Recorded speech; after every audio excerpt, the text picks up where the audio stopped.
Good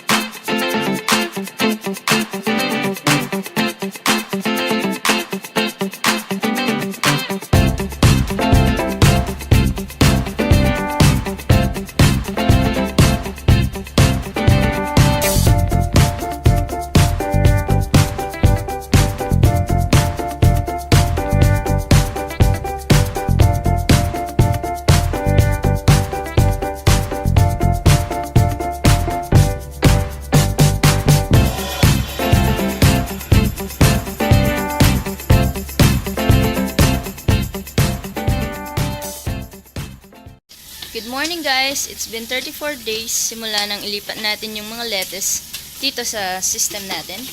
And ready na yung iba for harvest. Umpisahan na natin dito.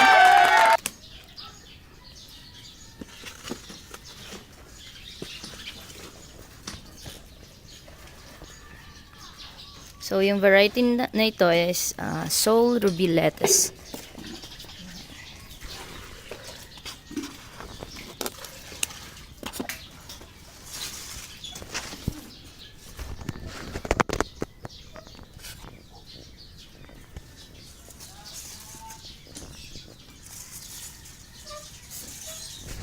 I-harvest lang natin yung medyo may kalakihan na.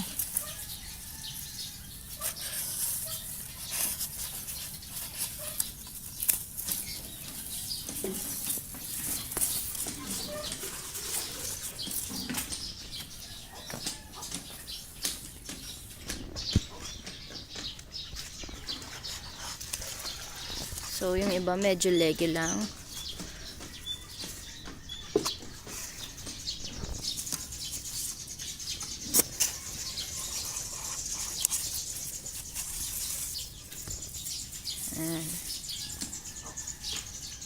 Very sustainable siya.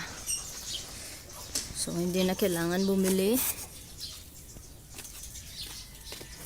Harvest ka lang for your salad.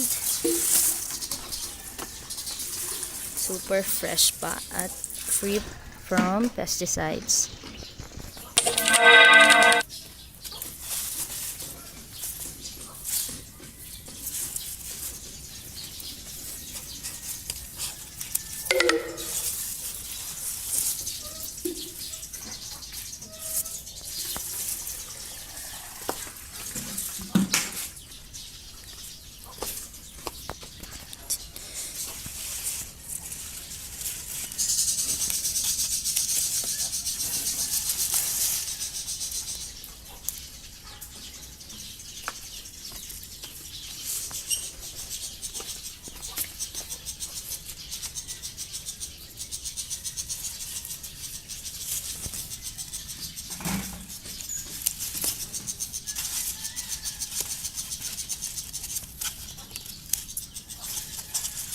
So, bihira lang magka-worms dyan.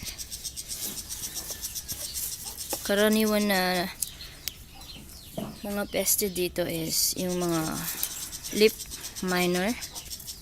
Madalang lang naman. Siguro isa lang sa mga lettuce, ganyan.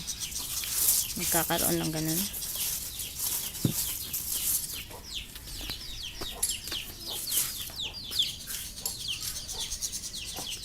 So, bago pa ma-infect lahat, dapat tanggalin na yung dahon na may leaf miner.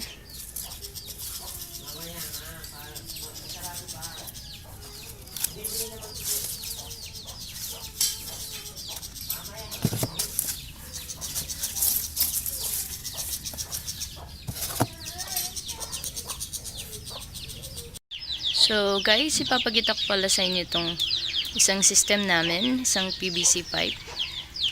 And naglagay ako ng lettuce dyan. So ito yung sinasabi kong leaf miner.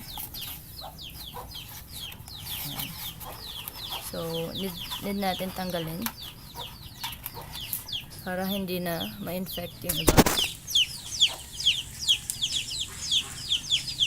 Ayan na yung mga pechay. Ayan yung mga roots nila.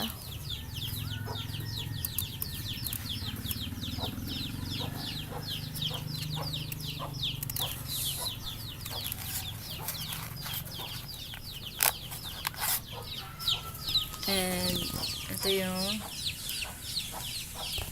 lettuce na pinabinhi ko para makakolek ako ng mga seeds. So, ito na yung mga na-harvest natin at naghugas tayo ng 3 dahon. Titikman natin.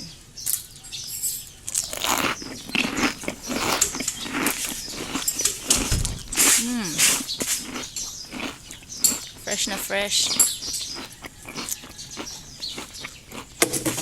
Walang pait at walang pesticide.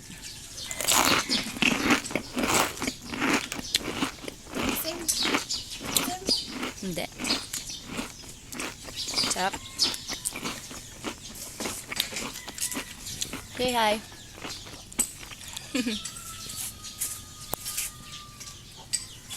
So guys, if you like this video, don't forget to like and subscribe.